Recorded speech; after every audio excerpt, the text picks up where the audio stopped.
नमस्कार मित्रांनो, like, share, subscriber, follow नाही केलं तरी चालेल, परंतु हा व्हिडिओ शेवटपर्यंत नक्की बघा. कारण या व्हिडिओमध्ये एवढीशा लहान मुलीने आपल्या देशाचे होत असलेले हाल आणि वाटोळं तिच्या सोप्या शब्दात मांडलेलं आहे. आपण कितीही वेल एज्युकेटेड असो, शिकलेलो असो, तरीही या एवढीशा लहान मुलीने आपल्याला आपल्या जगात काय चाललं आहे याच्याविषयी थोडंफार तरी मार्गदर्शन केले, ते आपल्याला नक्कीच उपयोगी पडेल. भ्रष्टाचार. इथे जमलेल्या माझ्या लहान मित्रमैत्रिणींना कदाचित ते शब्दाचा अर्थ माहित नसेल, म्हणजे मला सुद्धा नाही माहिती, कारण मी सुद्धा लहानच आहे. पण बाबा बोलतात भ्रष्टाचाराने देश फोकसात चाललाय. जेवढे इंग्रजांनी आपल्या देशाला नसेल लुटलं, तेवढा ह्या भ्रष्टाचारांनी लुटले. प्रत्येक साधनाच्या गोष्टीत गडबड, गोंधळ, भ्रष्टाचार, घोटा. ह्यांचे घोटाळे करोड, 100 करोड, 1000 करोड, हजारो करोड. हे घोटाळे करून एवढा पचून ढेकडी देत नाही म्हणे. जेवढी आपली लोकसंख्या आहे आणि जेवढी आपण सगळ्या गोष्टी टॅक्स भरतो, हे पाहून आपण जगातले महासत्ता कधीच बनायला हवं होतं. पण या घोटाळेबाजांमुळे आपल्या देशाचं अतोनात नुकसान होत चाललंय.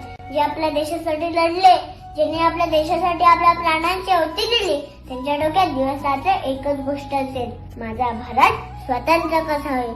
आणि या घोटाळेबाजांच्या डोक्यात दिवसाचं एकच गोष्ट असेल, आपल्या सदृढ भारताला लुटून कुपोषित कसं केलं जाईल. आणि हे सगळं ते आरामात करू शकतात, कारण त्यांना माहित आहे भारतातील भोळी भाबडी जनता गांधीजींचे 3 माकडांप्रमाणे आहे. ते काय आपल्या भ्रष्टाचारांबद्दल बोलणार नाहीत, ऐकणार नाहीत आणि बघणार नाहीत, कारण ते स्वतःच्या समस्यांमध्ये बुडालेले असतात.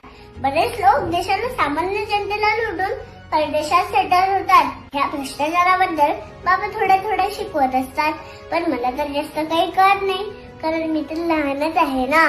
पण प्रश्न जर भारताला कमकुवत करण्याचा असेल तर भ्रष्टाचार बघू नका, अफरातफर ऐकू नका, प्राण्यांबद्दल बोलू नका.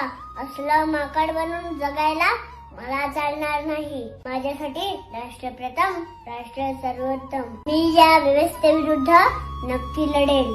धन्यवाद. माफ करा, मी तुम्हाला सुरुवातीला स्वातंत्र्य दिनाच्या शुभेच्छा दिल्या नाही. सर्वांना स्वातंत्र्य दिनाच्या खूप खूप शुभेच्छा. जय जवान, जय किसान, जय हिंद, जय महाराष्ट्र. बोला भारत.